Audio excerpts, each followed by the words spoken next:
is given, sometimes it's not. For this case, it is what? It is given. Okay. So this is the cross-sectional view. Okay, so this is the cross-sectional view.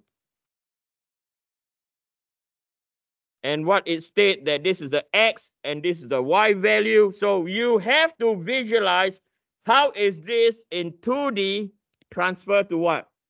3D. Are we clear? Can you all do it now? Can you all transfer your 2D to what? To 3D on your own. Show me how it looks like. Okay, try to sketch on your piece of paper or whatever you're doing. Okay. So from here, we know that this is element A. So the final result, this is my X. This is my Y. And using right-hand rule, Z is facing up or down? Hey, up or down? Yes. Hey, double Y, seriously? Why is it facing up? Because when you close your finger, X must touch first, then what? Y. Okay, there's a sequence. Are we clear? It goes up because when you close your hand, X must touch what? Y first. Okay, if you say down, then Y will touch X, which is the reverse. Are we clear? Right hand rule. So now you know your transformation. Okay, so whatever we are going to determine now. Okay, so I'm going to talk about the end or the objective.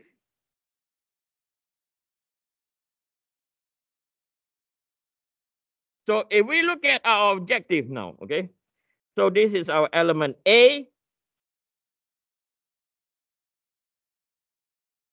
And over here, this is our element what? Our element B. At the end of the day, when we sketch element A,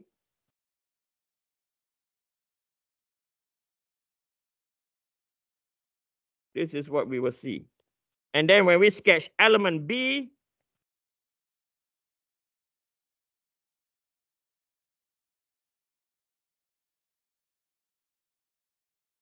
so what sort of stresses are we going to get on element A and element B? Again, before you do anything, you somehow have to what? Visualize. Be clear. You have to visualize what stress state will you get. Okay. The normal stress is the most important.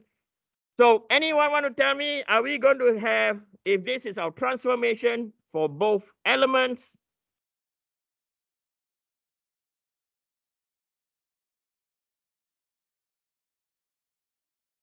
what normal stress will dominate? There's only one normal stress, and which one will it be?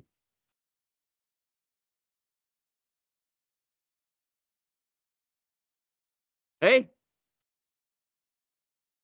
Everyone is in. No. What I'm saying, are you going to get normal stress X, normal stress Y, or normal stress Z? Z. Okay. So both elements, you are going to see normal stress in the what? In the Z direction. You're not going to see anything in your X, and you're not going to see anything in your what? In your Y. Okay. This is because now, if I were to construct a longitudinal neutral axis,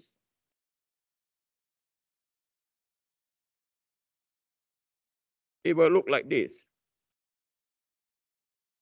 So what I've done over here, this is a sketch of our what? Longitudinal centroid. Okay. So all the bending moment, okay, and all the axial load will induce stress in that what direction. So very important thing you have to do. Number 2 thing that you have to do, very important, construct the longitudinal centroid relative to the what? elements. So why is it that orientation? Because it's relative to element A and relative to what? Element B.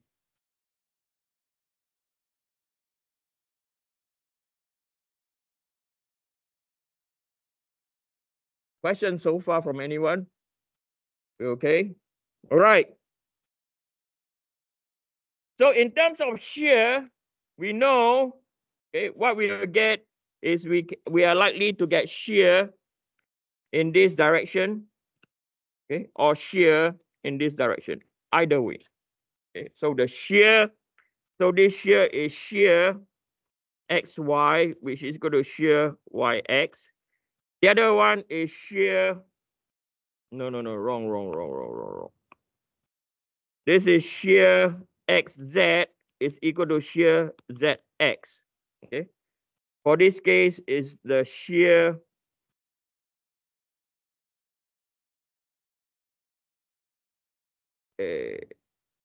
I'm having a brain fart. Give me a minute. YZ is equal to shear ZY. Okay. Because this intersect the plane in the X, right? In the x-axis, and the shear force or the shear stress is acting in the z-axis. Okay. So you guys have seen this before, taught before. Okay. Right. So the next thing that we do, now we know what we are trying to figure out. Okay. We now have to determine the next thing we have to do. Next thing we have to do, we have to now determine or identify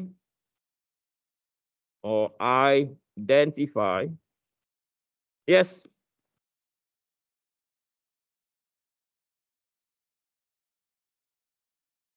It's just a sketch. Okay. We're going to identify the axial force. We are going to identify the bending moment.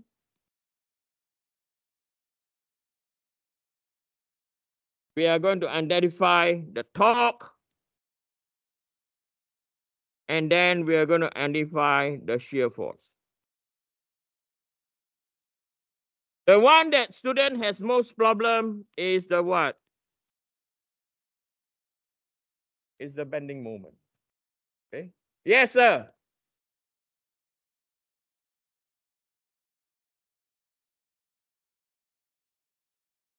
I could, but I choose not to.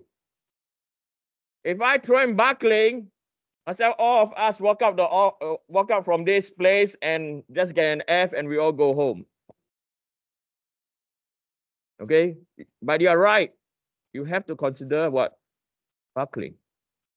Okay, but I'll let 3EO3 handle that. Okay, this is already almost dying stage already. I don't want you to hang yourself. Okay, that's not the purpose. I want you to learn. Hey, this is not all. Okay, after this we throw in more circle. Okay, right. So let's look at this now. Okay, let's look at this problem now.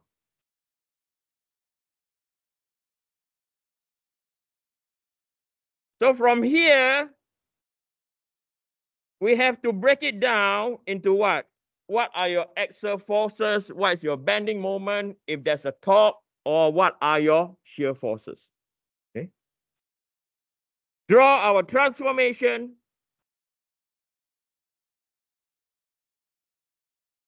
Okay, we construct transformation. This is your X. This is your Y. And this is your what? This is your Z. I've done a bit of this in 3CO3 before in terms of the carbon fiber, but the shear force are all equal to what? 0. Imagine I get chemical engineers to do shear force. Yeah, they will hang themselves. Are we clear? But shear force to you are straightforward now. Yes or no? Okay. So we're at number what one? We are at number 1, number 2, number 3. Okay, so the third thing that you have to focus on is we are going to analyze the loading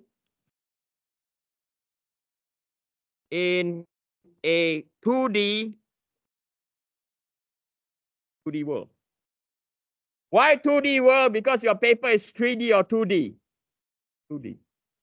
Okay, so we are going to analyze in 2D view. So we are going to analyze our structure in the XY plane.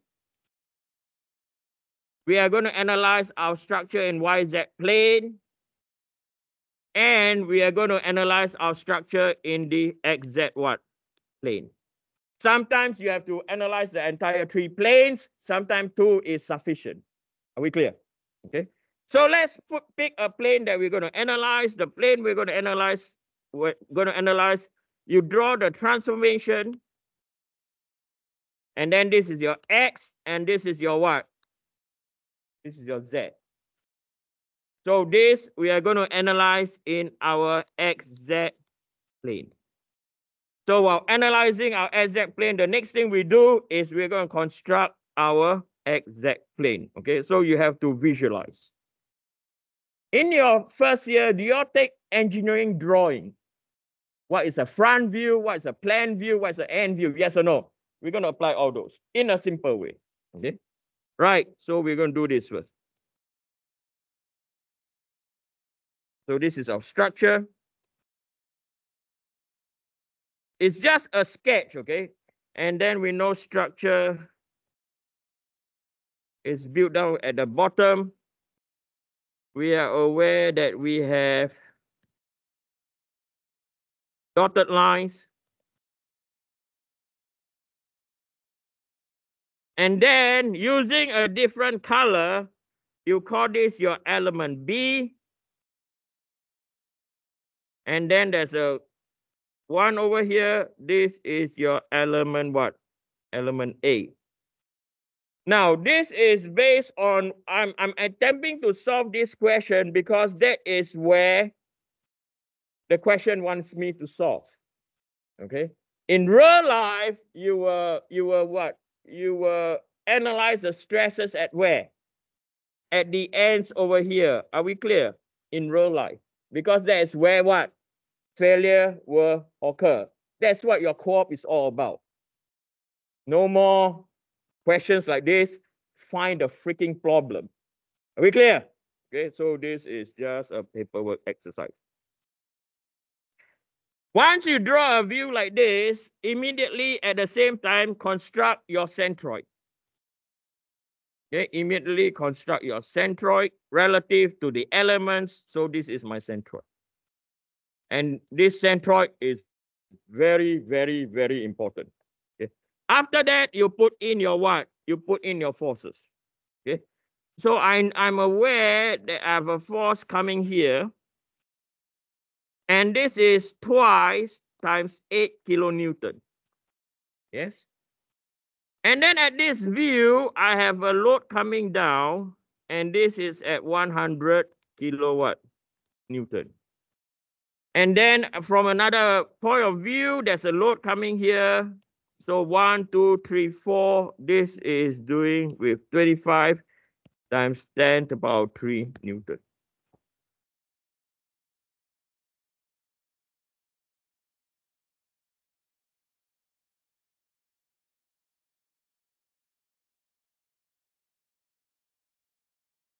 Okay.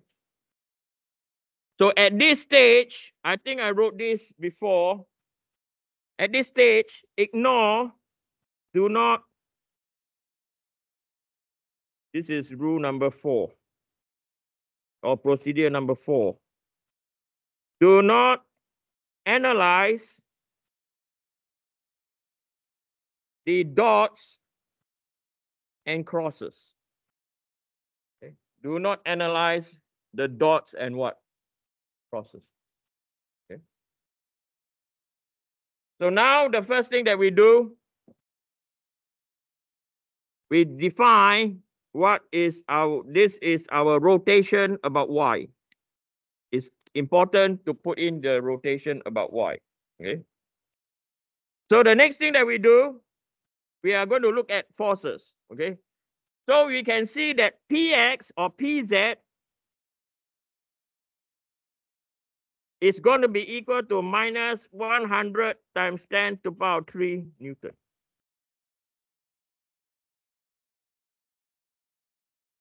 This is your axial load. Yes or no? Because it's acting on your what? Geometric tensor. So this is how you identify quickly. If I let you see 3D, it's kind of what? Confusing at times. Are we clear? So this will give you PZ is equal to minus 100 times 10 to the power 3. What's the formula that we're going to use? The formula that you're going to use, now this is me teaching. You don't need to do this. This is me teaching, okay?